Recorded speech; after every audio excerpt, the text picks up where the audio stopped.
नमस्कार, business plus टेलिभिजनको news bulletin business टुडेमा स्वागत छ। म जीवन खड्का। सुरुमा हेडलाइन्स।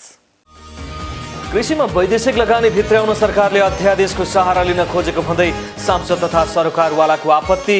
कृषकले पेसा गुमाउनु पर्ने अवस्था आउन सक्नेतर्फ सरकार सचेत हुन आग्रह। नेपाल सरकारले विदेशी तथा स्वदेशी लगानीकर्ताको सुरक्षालाई ध्यानमा राख्न उद्योग वाणिज्य महासंघको सुझाव। लगानीको वातावरण बनाए 20 वर्षमा मुलुकमा विकासले फड्को मार्ने दाबी। बाँके डुडुवा गाउँपालिकाको कृषि व्यवसाय प्रवर्धन सम्बन्धमा बनेको विधेयक 2077 पारित। शिक्षा, स्वास्थ्य, कृषि, पशु, वन तथा वातावरण र विकास निर्माणका योजना लगायतमा प्रगति हासिल। समस्या समाधान गर्न एकीकृत शहरी विकास आयोजना अन्तर्गतको खानेपानी परियोजना सम्पन्न भए पनि धरानका नगरवासीले पानी खान पाएनन्। संस्थान र बोर्ड बीचको आन्तरिक कलह यथावत। र बाराको जेतपुर सिमरा उपमहानगरपालिकामा रहेको सिमरा रङ्गशालाको प्याराफिट निर्माण अलपत्र। ठेकेदार भुक्तानी बापतको रकम लिइसके पनि काम भएन।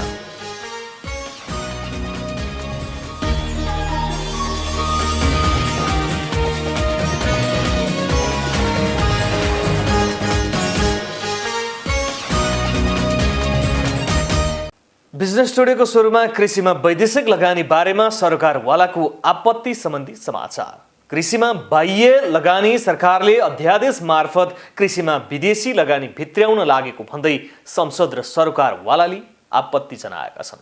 उद्योग तथा वाणिज्य र श्रम तथा उपभोक्ता हित समितिको बैठकमा सांसद तथा सरकारवालाहरूले कृषिमा वैदेशिक लगानी भित्र्याउन सरकारले अध्यादेशको सहारा लिन खोजेको भन्दै आपत्ति जनाएका हुन्।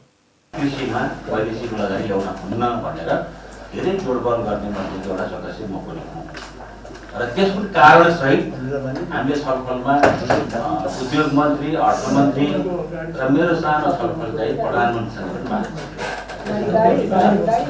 अनि कृषिमा वैदेशिक लगानीलाई प्रवेश गर्न नदिने भन्ने खालको चाहिँ हामी पुगेका हौँ।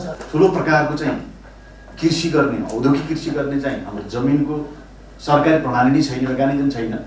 अनि यस्तो बेलामा परम्परागत कृषि प्रणालीको पनि अन्त हुने, भएका कुरा पनि घुम्ने, त्यसपछि गएर सिद्धिएर झन् टाट पल्टिएर लेखेर राख्नु होला। मेरो अनुमानमा डबल भन्दा बढी वार्षिक व्यापार घाटा प्लस हुन्छ। यो देशलाई नै निर्भर बनाउनु पर्छ। यो देश यो सानो सानो उद्योगको लागि हाम्रो देश आफैमा चाहिँ एकदम सक्षम छ। यसमा चाहिँ विदेशी लगानी भित्राउनु हुँदैन भन्ने निर्णय गरिसकेको थियो। यो चाहिँ अध्यादेशको माध्यमबाट जुन किसिमको आएको छ, यो चोरेर फेरि चाहिँ यो आम जनताको विपरीत, यसमा चाहिँ मेरो घोर आपत्ति छ। राष्ट्रिय कृषक समूह महासंघका अध्यक्ष नवराज बस्नेतले विदेशी लगानी सँगसँगै प्राविधिक मल बिउबिजन पनि सँगै भित्रिने भएकोले लाखौं कृषकहरूले कृषि पेसा गुमाउने अवस्था आउन सक्ने बताउनुभयो। बरु चाहिँ जोइन्ट भेन्चरमा आउनको लागि उनीहरूलाई कम्पल्सरी चाहिँ गर्नुपर्छ। कुनै विदेशी लगानीकर्ता यदि नेपाल भित्रिन्छ भने उनी चाहिँ के छ भने एउटा डोमेस्टिक कन्ट्रीसित जोइन्ट भेन्चर 49-51 को पर्सेन्टेजमा जुन तरिकाले हामी ब्याङ्किङ सेक्टरलाई जुन तरिकाले हामीले आज चाहिँ डेभलप गर्यौँ यो देशमा। बैठकमा सरकारवालाहरूले विदेशी पुँजीसँग नेपाली कृषकले प्रतिस्पर्धा गर्न नसक्ने, स्वदेशी कम्पनीहरूलाई लगानीको वातावरण बनाउनु पर्ने, प्रविधिको प्रयोग गरी नेपाली लगानीमै कृषि गर्नुपर्ने भनाइ राखेका थिए। नेपाल उद्योग वाणिज्य महासंघका वरिष्ठ उपाध्यक्ष चन्द्र ढकालले नेपाल सरकारले मुलुकमा विदेशी तथा स्वदेशी लगानीको वातावरण सिर्जना गर्नुपर्ने बताउनु भएको छ। वीरगञ्ज उद्योग वाणिज्य संघको 45औं वार्षिक साधारण सभालाई सम्बोधन गर्दै प्रमुख अतिथि ढकालले 20 वर्षमा मलेसियाले गरेको विकासको उदाहरण दिँदै नेपाल सरकारले विदेशी तथा स्वदेशी लगानीकर्ताको सुरक्षालाई ध्यानमा राख्दै लगानीको वातावरण बनाए 20 वर्षमा मुलुकमा विकासले फड्को मार्ने बताउनु भयो। इन्भेस्टमेन्टको रूपमा चाहिँ आउने इन्भेस्टर त्यसलाई चाहिँ हामीले हाम्रो सरकारको चाहिँ तीनै निकायबाट, चाहे स्थानीय सरकारको भनौँ, चाहे प्रदेश सरकारको भनौँ, चाहे केन्द्र सरकारको चाहिँ तर्फबाट हामीहरूले त्यसलाई चाहिँ एउटा चाहिँ हामीले पार्टनरको रूपमा चाहिँ लियौँ अथवा त्यसलाई चाहिँ आफ्नै काम चाहिँ हामीले चाहिँ सुरु गर्दैछौँ भन्ने चाहिँ हिसाबको हाम्रो यो तीनै तहको जुन यो सरकारको चाहिँ मेकानिजममा चाहिँ सपोर्ट चाहिँ गर्यो र त्यो मेकानिजमले चाहिँ सपोर्ट गरेको कारणबाट हाम्रो चाहिँ मतलब यो 20-22 वर्षको टेन्डरमा धेरै उद्योग धन्दाहरू चाहिँ वास्तवमा चाहिँ सञ्चालन चाहिँ भयो। आर्थिक क्षेत्रको विकास भए मात्रै मुलुकको विकास हुने बताउँदै उहाँले विदेशी लगानीकर्तालाई तिनै तहको सरकारबाट सुरक्षाको प्रत्याभूति दिलाउन सक्नुपर्ने, स्वदेशी लगानीकर्तालाई लगानीतर्फ प्रोत्साहन गर्न सक्नुपर्ने बताउनुभयो। बाँके डुडुवा गाउँपालिकाको 8औं गाउँसभाले ऐन नीति बजेट संशोधन र प्रगति प्रतिवेदन पारित गरेको छ। सभाले डुडुवा गाउँपालिकाको कृषि व्यवसाय प्रबन्धन सम्बन्धमा बनेको विधेयक 2077 र डुडुवा गाउँपालिकाको कृषि नीति 2077 सर्वसम्मत रूपमा पारित गरेको छ। विधेयक समितिका संयोजक लीलावती यादवले प्रस्तुत गर्नुभएको ऐन र नीतिलाई पारित गरिएको हो। सभामा गाउँपालिका अध्यक्ष नरेन्द्र कुमार चौधरीले चालु आर्थिक वर्षको बजेटको संशोधन प्रस्ताव र चालु आर्थिक वर्ष 2077-78 को साउनदेखि फागुन 20 गतेसम्मको विभिन्न विषयगत शाखाको प्रगति प्रतिवेदन प्रस्तुत गर्नुभएको थियो। डुडुवा गाउँपालिकाको सबै वडामा घर दैलोमा सामाजिक सुरक्षा भत्ता वितरण र व्यक्तिगत घटना दर्ता कार्य सम्पन्न गरेको र आगामी दिनमा निरन्तरता दिने योजना रहेको, कन्या मुद्दती शिक्षा योजना कार्यक्रममा गाउँपालिकाबाट प्रति छोरी 10,000 मुद्दती खातामा राखिएको र अभिभावकले स्वैच्छिक रूपमा राख्ने गरी व्यवस्था गरिएको, गाउँपालिकासँग ज्येष्ठ नागरिक कार्यक्रम सञ्चालनको लागि ज्येष्ठ नागरिकको स्वास्थ्य बीमा गर्ने कार्य सम्पन्न भई छिटै सेवा शुभारम्भ गर्ने तयारी रहेको र कर छुटमा बिमा एम्बुलेन्स ल्याउने कार्य अन्तिम चरणमा रहेको। गाउँपालिकाका विभिन्न शाखा अन्तर्गत शिक्षा, स्वास्थ्य, कृषि, पशु, वन तथा वातावरण र विकास निर्माणका योजना लगायतका बारेमा प्रगति प्रतिवेदनमा उल्लेख गरिएको छ। गाउँपालिकाले बहुवर्षीय ठूला आयोजना अन्तर्गत राप्ती नदी पुल परिसरमा शिवको प्रतिमा निर्माण, कोल्ड स्टोर निर्माण, डुडुवा नालामा झोलुङ्गे पुल निर्माण, पीसीसी सडक निर्माण र गाउँपालिकाको प्रशासकीय भवन निर्माण रहेका छन्। ती आयोजनाहरूलाई मुख्य प्राथमिकताका साथ अघि बढाइएको गाउँपालिकाले जनाएको छ। बिजनेस टुडेमा पालो भएको छ ब्रेकको।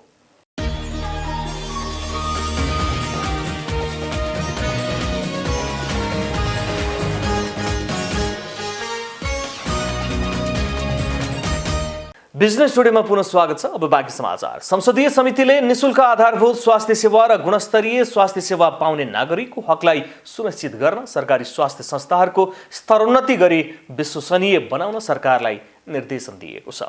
राष्ट्रिय सभाको दिगो विकास तथा सुशासन समितिले संविधानमा उल्लेखित व्यवस्था अनुसार राज्यले नागरिकको गुणस्तरीय स्वास्थ्य सेवा पाउने अधिकार सुनिश्चित गर्न सरकारलाई निर्देशन दिएको हो। सरकारी स्वास्थ्य संस्थाहरू सेवामुखी भन्दा नाफामुखी देखिन थालेको भन्दै समितिले तत्काल स्वास्थ्य सेवाको अनुगमन गरी सोको जानकारी समितिलाई गराउन पनि निर्देशन दिएको छ। नेपालको संविधानको मर्मअनुसार नेपालीहरूले गुणस्तरीय स्वास्थ्य सेवा पाउनु पर्ने र आधारभूत स्वास्थ्य सेवा निशुल्क हुनुपर्ने मान्यता अनुसार सरकारी स्वास्थ्य संस्थाहरूको आधुनिकीकरण र स्तरोन्नति गर्दै विश्वसनीय बनाउन यो समिति नेपाल सरकारलाई निर्देशन दिन्छ। यसको साथै सेवामुखी हुनुपर्ने स्वास्थ्य संस्थाहरू नाफामूलक देखिन थालेका छन् भन्ने कुराहरू आएकोले प्राइभेट स्वास्थ्य संस्थाहरूको पनि तथ्यसङ्गत अनुगमन गर्नुपर्ने देखिन्छ। समितिले दिगो विकासका लक्ष्यहरूमा शुक्रबार स्वास्थ्य विज्ञ, स्वास्थ्य मन्त्रालयका सचिव, अर्थ मन्त्रालयका राजस्व सचिव लगायतसँग छलफल गरी नेपाल सरकार र सरकारवाला मन्त्रालयलाई उक्त निर्देशन दिएको हो। केही समय अघिसम्म सुस्त गतिमा भइरहेको मध्य पहाडी लोकमार्ग बागलुङ सदरमुकाम खण्डको कामले अहिले भने गति लिन थालेको छ। 2078 साल ज्येष्ठ मसान्तसम्म निर्माण कार्य सम्पन्न गर्ने लिखित सहमति गरेको निर्माण कम्पनीले गरेको कामको अनुगमन समेत सुरु गरेको छ।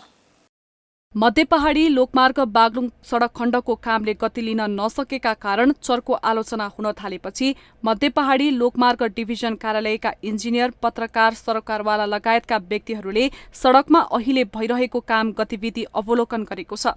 राष्ट्रिय गौरवको आयोजना मध्य पहाडी लोकमार्ग बागलुङ सदरमुकाम खण्डदेखि घोडेबाँधे खण्डको 25 किलोमिटर सडकको काम वर्षौं बितिसक्दा समेत ठेकदार कम्पनीले कालोपत्रे नगरेको गुनासो आइरहेको थियो। आलोचना धेरै हुन थालेपछि मङ्सिरको दोस्रो साता जिल्ला प्रशासन कार्यालय बागलुङमा निर्माण कम्पनीलाई राखेर 2078 जेठ महिनाभित्र सम्पन्न गर्ने लिखित सहमति गरेपछि कामले गति लिन थालेको डिभिजन कार्यालयले जनाएको छ। जमिन चाहिँ यो खण्डको अलिकति क्रिटिकल र अलिकति अप्ठ्यारो जमिन पनि हो। यसमा चाहिँ वाटर टेबल एकदम हाई भएको भएर पानीको एकदमै समस्या भएको भएर यो ठाउँमा चाहिँ यातायात आगमन बर्सातको समयमा एकदमै गाह्रो हुने गरेको थियो र अहिले यो ठाउँमा हामीले चाहिँ वाटर टेबल कम गर्ने खालको संयोजनासहित निर्माणको कामहरू अहिले तीव्र गतिमा भइरहेको छ। सदरमुकामदेखि बिहुसम्मको 13 किलोमिटरमा भारत सिद्धिसाई जेभी र बाँकी घोडाबाँधेसम्मको 12 किलोमिटर एमपी कसीएफ एससीसी जेभीले कालोपत्रेको ठेक्का पाएको छ। सम्झौता अनुसार 2078 जेठ मसान्तसम्म काम सम्पन्न गर्नुपर्ने लिखित सहमति भए पनि कोरोनाका कारणले ठेकदार कम्पनीले श्रावण मसान्तसम्मको म्याद पाएको छ। जनदबाव बढेपछि ठेकदार कम्पनीले लोकमार्गको कामलाई यति बेला तीव्रता दिइरहेको छ। फागुनको 22-23बाट सुरु हुन्छ। अरू नाली बनाउने काम सबै सम्पन्न भइसक्यो। नालीको काम सम्पन्न करिब 2-2.5 किलोमिटर यो चैत महिनाभित्र नालीको काम सम्पन्न। लोकमार्गको काम तीव्र गतिमा सम्पन्न गराउनको लागि सबैले सकारात्मक रूपमा दबाव सृजना गर्न जरुरी रहेको धारणा स्थानीय इन्जिनियर खिमानन्द कडेलको भनाइरहेको छ। अहिले यहाँ काम झन्डै 25 जना जति लेबरहरूले पनि काम गरिरहनु भएको छ, मजदुरहरूले काम गरिरहनु भएको छ र उहाँहरूको अनुसार झन्डै बढीमा 2 महिनाभित्रमा यो 100 खण्डमा बनाउन पर्ने स्ट्रक्चरको कामहरू 2 महिनाभित्रमा हामी सक्छौँ भन्ने कुरा गर्नुभएको छ र अझै मिहिनेत गर्दाखेरि सायद त्योभन्दा ढिला यो स्ट्रक्चर बनाउने काम ढिला पक्कै हुने छैन र आशा गरौँ अब यो बागलुङ बजारदेखि 68 खण्डको काम चाहिँ अब जेठभित्रमा चाहिँ पक्कै पनि एक हदसम्म कालोपत्रे हुने अवस्थामा पुग्नेछ।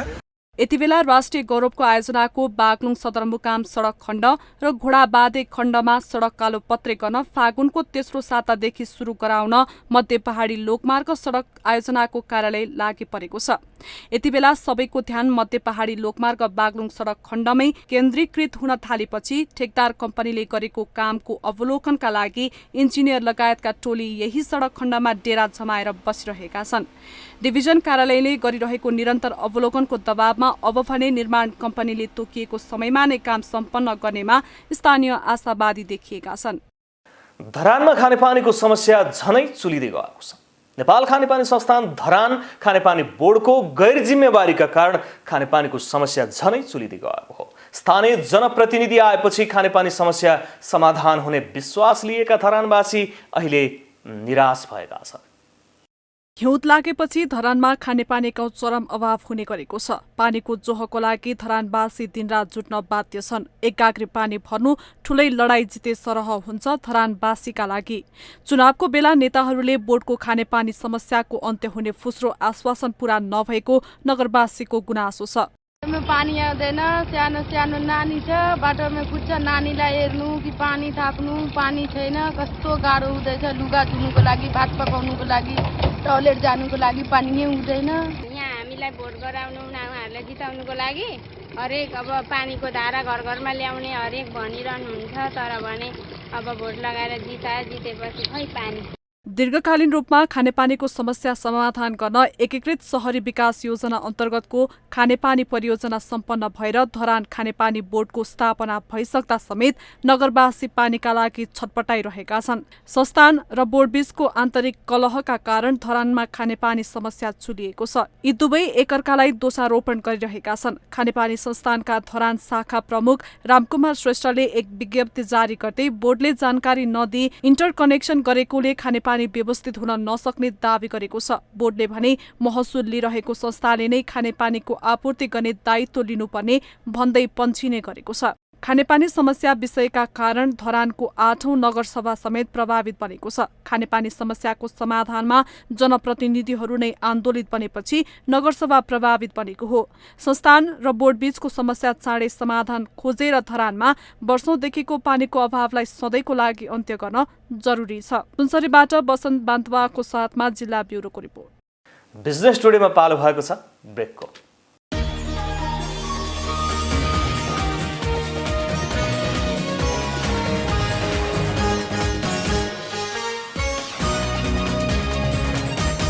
बिजनेस टुडेमा पुनः स्वागत छ। अब बाँकी समाचार। चीनले ई-कमर्स क्षेत्रको शक्तिशाली कम्पनी अलिबाबामाथि एकाधिकार नियमहरू उल्लङ्घन गरेको आरोपमा $1 अर्ब जरिवाना गर्ने भएको छ। चीनमा कुनै पनि कम्पनीमाथि भएको यो अहिलेसम्मकै सबैभन्दा ठूलो जरिवाना हो। यसअघि सन् 2015मा अमेरिकी चिप निर्माता कम्पनी क्वालकमले $97 करोड 50 लाख जरिवाना तिरेको थियो। चीनको सबैभन्दा ठूलो अनलाइन सपिङ पोर्टलका रूपमा स्थापित अलिबाबामाथि चिनिया अधिकारीहरूले केही महिनादेखि अनुसन्धान र छानबिन गरिरहेका छन्। यो कम्पनी हरेक चिनियाका लागि सामान खरिद र ढुवानीका लागि निकै भरपर्दो र लोकप्रिय माध्यम मानिन्छ। तर अलिबाबाका संस्थापक अरबपति व्यापारी ज्याक माले गत वर्ष अक्टोबरमा चिनिया नियामक निकायका गतिविधिमाथि आलोचना गरेपछि उनी र उनका व्यवसाय सरकारी निकायहरूको आँखाको तारो बनेका हुन्। जर्नलका अनुसार अनुसन्धान अधिकारीहरूले अलिबाबाले आर्जन गरेको सम्पत्ति अन्य असम्बन्धित क्षेत्रमा प्रवाह गरिरहेको छ वा छैन भन्ने खोजी गरिरहेका छन्। अलिबाबामाथि आफूसँग आबद्ध व्यापारीहरूलाई अन्य प्रतिस्पर्धी ई-कमर्स कम्पनीमा सूचीकृत हुन रोक्दै आएको आरोप छ। बाराको जितपुर सिमरा उपमहानगरपालिकामा रहेको सिमरा रङ्गशालाको प्याराफिट निर्माण अलपत्र अवस्थामा छ। राष्ट्रिय स्तरका खेलकुद प्रतियोगिता आयोजना गर्ने भनिएको रङ्गशालाको प्याराफिट निर्माण कार्य अलपत्र छाड्ने ठेकेदारले भने भुक्तानी बापतको रकम लिइसकेको पाइएको छ। बाराको जितपुर सिमरा उपमहानगरपालिकामा रहेको रङ्गशालामा प्याराफिट निर्माणका लागि ठेक्का लिएको कम्पनीले काम नसक्दै ठेक्काको कबुल बमोजिमको सबै रकम भुक्तानी लिइसकेको पाइएको छ। 2072 सालमा 82 लाखमा रिजन निर्माण सेवाले ठेक्का सम्झौता गरेको थियो। कम्पनीले 1 वर्षभित्र सम्पन्न गर्ने गरी निर्माण सम्झौता गरे पनि निर्माण कार्य अझैसम्म अलपत्र अवस्थामा छ। ठेक्काको कबुल बमोजिमको सबै रकम कम्पनीले भुक्तानी पाइसकेको जिल्ला फुटबल संघले जनाएको हो। निर्माणाधीन 2वटा प्याराफिट मध्ये रिजन निर्माण सेवाले प्याराफिटमा रेलिङ र सेफ्टी लगायतका काम अलपत्र छाडेको छ। यस्तै अर्को ठेकदार कम्पनी सुमन निर्माण सेवाले 35 देखि 40% मात्रै काम सम्पन्न गरेको छ। नव जनजागृति युवा क्लबले 2066 सालदेखि सुरु गरेको राष्ट्रिय स्तरको फुटबल प्रतियोगिता सिमरा गोल्ड कप यस वर्ष यही रङ्गशालामा गर्ने तयारी भए पनि निर्माणमा भएको ढिलाइले उक्त आयोजनालाई समेत असर पार्ने बताइएको छ। फिल्ड सार्नुपर्ने स्थिति छ। फिल्ड सार्नेको तल्लोपट्टि साइडमा हाम्रो प्याराफिट नबनिदिने कारणले हामीले सार्न पाइरहेको छैनौँ। त्यहाँ सेफ्टी ओहरू छैन। अब त्यो पहिलो ठेकेदारले गरेको काम पूर्णतया त्यो सेक्युरिटी पाराले घेराबन्दी हुन सकेको छैन। त्यो पनि खतरा उसमै छ। त्यसले गर्दा हाम्रो यो अब हुने गोल्ड कपहरूमा चाहिँ यो ठेकेदारको ढिला सुस्ती या माथि केन्द्रको कारणले गर्दा होस् यो यसमा चाहिँ हाम्रो गोल्ड कपले धेरै असर पर्छ। रङ्गशालाको प्याराफिट निर्माण काम अधुरै रहेको तथा सहमति अनुसार काम नभएको बारा जिल्ला फुटबल संघले दावी गरेको छ। यो चाहिँ केन्द्रीय बजेट नेपाल सरकार युवा तथा खेलकुद मन्त्रालय अन्तर्गत राष्ट्रिय खेलकुद परिषदको बजेट यो 86 लाखको बिलोमा 66 लाखको बजेटमा चाहिँ बिलो बजेटमा भएको कन्ट्र्याक्ट हो। यो रिजन कन्स्ट्रक्सनले लिएको भने चाहिँ पहिला आउँछ। 14 बिघा क्षेत्रफलमा फैलिएको खेल सिमरा रङ्गशाला बारा जिल्लाको सबैभन्दा ठूलो खेल मैदान हो। सिमरा रङ्गशालामा पार्किङ, डिप बोरिङ, सभा हल, ट्रेनिङ हल निर्माण गर्न राष्ट्रिय खेलकुद परिषदले आश्वासन दिए पनि कुनै काम हुन सकेको छैन। बारा सहकर्मी श्याम गुप्ताको सहयोगमा जिल्ला ब्युरोको रिपोर्ट। यस साता नेप्सेमा जम्मा 3 दिन मात्र कारोबार भएको थियो। 3 दिन कारोबार नेप्से सूचक 1.92% गिरावट आएको छ। नेप्से परिसूचकमा मात्र नभएर यो साता कारोबार रकममा पनि गिरावट आएको देखिएको छ। एक रिपोर्ट।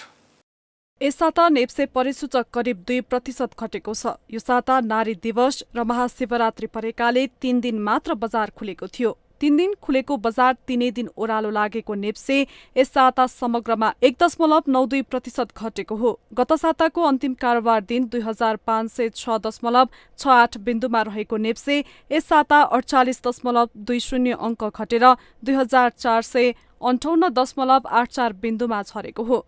यस साता सेन्सिटिभ इन्डेक्स 6.23 अङ्क घटेर 445.23 बिन्दुमा झरेको छ। नेप्सेसँगै यस साता कारोबार रकममा पनि कमी आएको छ। यस साता दैनिक औसतमा 4 अर्ब 61 करोड रुपियाँ बराबरको शेयर खरिद बिक्री भएको छ। गत साता नेप्सेमा दैनिक औसतमा 6 अर्ब 49 करोड रुपियाँ बराबरको शेयर खरिद बिक्री भएको थियो। मैले टर्नओभर किन अलिकति कम आयो भन्ने कुराको मुभमेन्ट लिएँ। हजुर, अब पहिला के हुन्छ भने एउटा सेक्टर बढ्यो, एउटा सेक्टर घट्थ्यो, बढेको सेक्टरमा चाहिँ सेल गर्यो, टर्नओभर त्यो ट्रेडिङ इन्भेस्टरहरूले त्यो गर्नुहुन्थ्यो। अहिले समग्र एउटा इन्डेक्सै घटिसकेपछि सबै सेक्टर घट्दै आएको छ, त्यो भएर टर्नओभर एउटा रिड्युस भएको छ। अरू कुरो हामीले पहिला पनि गरेका थियौँ, लगानी अब फ्युचर हेरेर गर्ने हो, अब दिने डिभिडेन्ड हेरेर गर्ने हो र अब आउने थर्ड क्वार्टरको रिपोर्टबाट डिसिसन गर्नलाई लगानीकर्ता एउटा वेट एन्ड सी वाचमा भयो जस्तो लागिन्छ। अब नेचुरल रूपमा तपाईँको मार्केट बढिराखेको पनि हुँदैन। बिस्तारै घट्दै गएको तरलता र बैंक ब्याज दर बढ्ने हल्लाले व्यापकता पाउँदै गएपछि लगानीकर्ताहरू यस्तो अवस्थामा पुगेको पनि विश्लेषण हुन थालेको छ। यस साता लगानीकर्ताहरूले 3 दिनमा 66 अर्ब रुपियाँ गुमाएका छन्। गत साताको अन्तिम कारोबार दिन 34 खर्ब 53 अर्ब रुपियाँ रहेको नेप्सेको कुल बजार पुँजीकरण यस साताको अन्तिम कारोबार दिनसम्म आइपुग्दा 33 खर्ब 87 अर्ब रुपियाँमा झरेको छ। भनेको समग्र ट्रेन्ड बेरिस हुनुपर्छ, समग्र ट्रेन्ड बेरिस होइन। यदि अपवाद तपाईँको पहिलाको पास हिस्टोरीलाई यसले ब्रेक गरेर आउँछ भने मात्रै हो। तर मलाई जहाँसम्म लाग्दैन यस्तो ठुलो पेन्डेमिकले पनि त्यो कुराहरूलाई सहयोग गरेनन्। के होइन कन्डिसनर हुन्छ नि, रेस्ट गर्ने। तपाईँ भारी बोकेर हिँड्नुभयो भने पनि रेस्ट त गर्नुपर्छ नि, अर्को डिस्टेन्स पुग्नलाई होइन। गाडी कुदाउन पनि त 60को स्पिड गर्नलाई त अलिकति ब्रेक गरेर कुदाउनुपर्छ नि। त्यसै गर्दा अलिकति रेस्ट लिन सक्छ होइन। अनि डिसिजन भनेको नि त्यही हो नि। नेप्से परिसूचक यस साता ओह्रालो लागे पनि 4 उपसमूहका परिसूचक भने उकालो लागेका छन्। यस साता होटल तथा पर्यटन, जलविद्युत, व्यापार र अन्य उपसमूहका परिसूचक उकालो लागेका छन्, जसमध्ये होटल तथा पर्यटन उपसमूहको परिसूचक सर्वाधिक 7.61% बढेको छ। यस उपसमूह अन्तर्गतको चन्द्रागिरी हिल्सको शेयर मूल्य बढेसँगै परिसूचक पनि बढेको हो। कारोबारमा आएका जीवन बीमा समूहको परिसूचक भने यस साता सर्वाधिक 3.76% अर्थात् 636.71 अङ्क घटेको छ। बजार घट्नु र बढ्नु सामान्य प्रक्रिया हो। बजार बढेपछि घट्छ भन्ने ज्ञान लगानीकर्तामा अवश्य पनि हुने पर्छ। माग र आपूर्तिको आधारमा बजारले स्वयं मूल्य निर्धारण गर्ने भएकाले लगानीकर्ता पनि जागरुक हुन जरुरी देखिन्छ। बुलेटिनको अन्त्यमा अहिलेसम्मका हेडलाइन्स। कृषिमा वैदेशिक लगानी भित्राउन सरकारले अध्यादेशको सहारा लिन खोजेको भन्दै सांसद तथा सरोकारवालाको आपत्ति। कृषकले पेसा गुमाउनु पर्ने अवस्था आउन सक्नेतर्फ सरकार सचेत हुन आग्रह। नेपाल सरकारले विदेशी तथा स्वदेशी लगानीकर्ताको सुरक्षालाई ध्यानमा राख्न उद्योग वाणिज्य महासंघको सुझाव। लगानीको वातावरण बनाए 20 वर्षमा मुलुकमा विकासले फड्को मार्ने दावी। बाँके डुडुवा गाउँपालिकाको कृषि व्यवसाय प्रवर्धन सम्बन्धमा बनेको विधेयक 2077 पारित। शिक्षा, स्वास्थ्य, कृषि, पशु, वन तथा वातावरण र विकास निर्माणका योजना लगायतमा प्रगति हासिल। समस्या समाधान गर्न एकीकृत शहरी विकास आयोजना अन्तर्गतको खानेपानी परियोजना सम्पन्न भए पनि धरानका नगरवासीले पानी खान पाएनन्। संस्थान र बोर्ड बीचको आन्तरिक कलह यथावत। र बाराको जेतपुर सिमरा उपमहानगरपालिकामा रहेको सिमरा रङ्गशालाको प्याराफिट निर्माण अलपत्र। ठेकेदार भुक्तानी बापतको रकम लिइसके पनि काम भएन।